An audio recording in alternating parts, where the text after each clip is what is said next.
Takže čuste, tu je Mičko a tu je môj prvý let's play z Duke Nukema 3Dčka.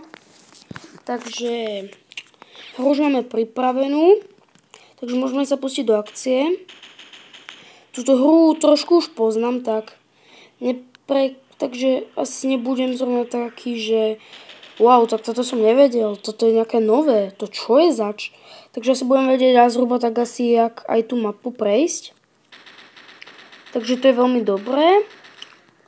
Ako pre koho, mne sa to osobne ľúbi, lebo ušetrí to veľa času. Potom postupne by som musel natočiť nové let's play a nové. Vlastne, čím ďalej, tým lepšie, tak sa dá povedať.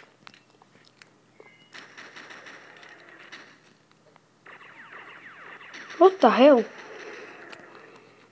Čo to drahšíš? Červík. Červ jeden. What the fuck? What the fuck? What the... Jaj.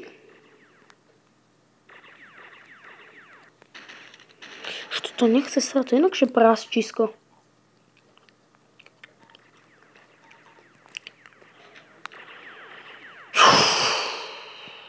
Takže máme shotgun, ale s ňou ideme plýtvať náboje, lebo mám do nej málo nábojov. Ale postupne sa to dúfam, že zmení. Najistá sa to zmení, ale dúfam, že čo najskôr. Takže teraz pôjdeme sem pre takú kartu, ktorú špeciálne potrebujeme na to, aby sme mohli aktivovať jednu bránu, ktorú si ukážeme neskôr. No tu. Ježiš, po mne poliak blbý. Čo blbci jedni. Áno, zabij sa. No takže, neviem, ako sa to zobralo, tak akože pohodička, nie no. Za 3 euríčka. RPG, wow. Takže, no, pustíme si, aby ste videli.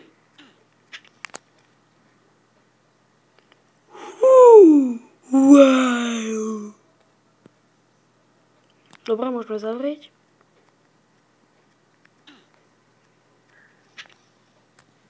No takže to zatvára, takže teraz ideme dole. Teraz si ukážeme, na čo vlastne potrebujeme tú kartu. Ja jej zobral som ju. Že som ju zobral? Dúfam, že áno.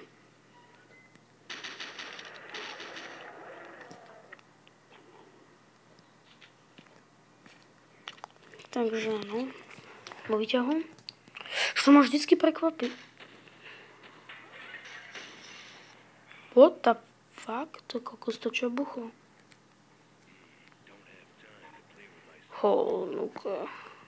Holduk, ježiš, ja som... No na toto je nám presne tá karta. Vlastne takto ideme. Toto ja nechápem do riti. Ako môže buchnúť stena z ničoho nič, ako on prežije? To je úplne nezmyselné. Jasné. Svičisko. Takže rozbijeme. Auto destruction. Takže ďakujem za zhliadnutie. A budú aj ďalšie diely, takže sa nebojte. A ďakujem za zhliadnutie a čaute.